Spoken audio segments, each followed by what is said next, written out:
guys, happy Monday. So today on the Fad Diet Trend videos, I'm going to be talking all about macro counting or IIFYM if it fits your macros.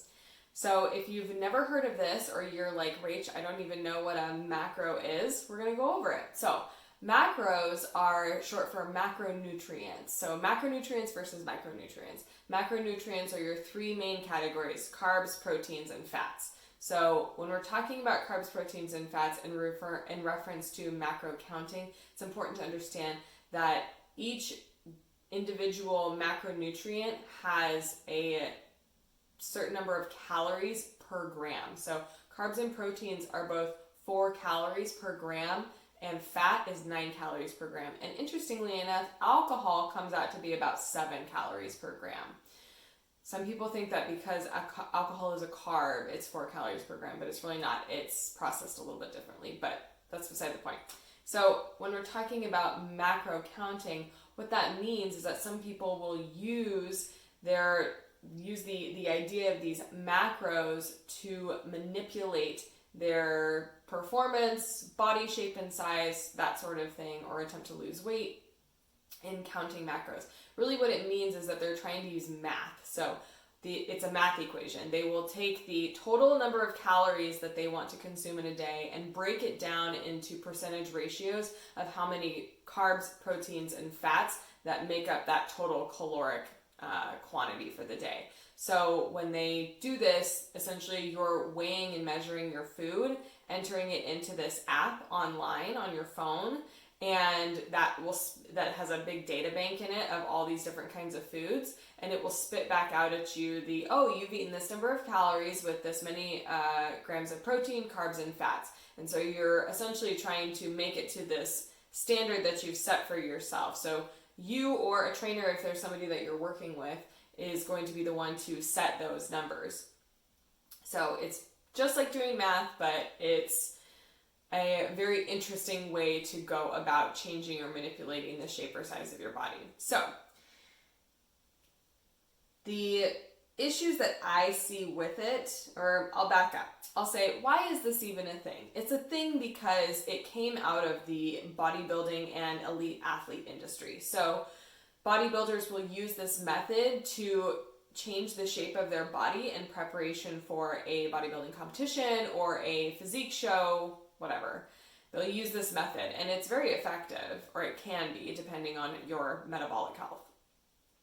Additionally, it can also be used in training, in preparation for a competition or performance for high-level athletes, just to help them make sure that they're actually getting enough calories and enough of the right calories. Essentially, for long-distance runners, they might need to be eating a lot more carbohydrates than normal, so this can actually help them to make sure that they are getting enough caloric quantity in during their day. But for mainstream consumers, which is what I'm mostly talking about here, for mainstream consumers, this is a very time-consuming way to attempt to lose weight, and it's also, in my opinion, completely unsustainable.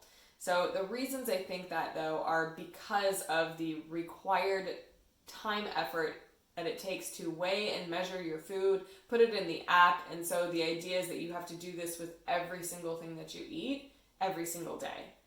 And to me, that seems really excessive. It seems like there's being a lot of effort put forth into the way that you're eating food, other than just like the actual preparation of the food. It seems like it's a lot more effort than there needs to be. The other issue that I have with it is that you are putting your trust and reliance in something that is outside of your body to tell you what, when, and how much to eat. And I think that's really interesting that people want to do that, because if you think about eating as a biological process that our bodies have to do in order to continue living, we would never, when you compare it to something like going to the bathroom, you would never use an app to tell you when to go to the bathroom or how much it was okay to go to the bathroom, right? So it makes me wonder, why are we doing this with food? And I understand that it's really like the desire. People want to lose weight. They want to look lean. They want to get healthy, whatever the reason is. But logically, it doesn't necessarily make sense to rely on an outside source to tell you what your body needs as a biological process. So I don't necessarily recommend this to my clients as something that I would ever say is sustainable in any way, especially when you consider the idea of whether or not this is something that you want to be doing in 10 years. That's always the question I ask when people come to me regarding diets. Do you want to still be doing this in 10 years? Do you still want to be tracking and weighing every morsel of food that you put in your body in 10 years? If not, then it's probably not sustainable. So, some of the other issues with it are that it really is kind of like I was saying before, is that it doesn't allow you to trust your body and trust its own signals. Your body sends you hunger and fullness cues all the time, but if you're relying on a computer to tell you when it's okay to eat or how much it's okay to eat, you're completely disregarding your body's own signals, and that isn't actually helping you to become a more normal and intuitive eater, which is what I always encourage. Intuitive eaters are people who eat when they're hungry, they stop when they're full, and they eat what sounds good to them, and then they don't worry about it and they move on. That's really, really what we're searching for here. That's the way that small children eat. And it's because they don't have any of the cultural ideas about weight, body image, all of those things in their minds. They just eat when they're hungry and they stop when they're full, and that's it. So that's what we're trying to get back to, because really eating simple foods, whole foods, we can do that. When we eat lots and lots of processed foods, when it's hyper palatable, or those hyper processed foods are super calorically dense but don't take up a whole lot of space in our bellies, they're lacking in fiber and water, that's when our hunger signals can be changed, in addition to continually suppressing your hunger, or overeating, or eating when you're not hungry, all those things. So I really always encourage people to always trust their own body and do everything possible to get back in touch with their own body's natural hunger and fullness cues. So if you guys have questions about this, please don't hesitate to ask.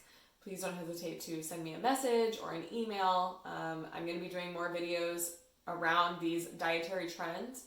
So if you have suggestions or requests, please send them my way, and I will do my best to make it happen. I hope you guys have a great day. Bye.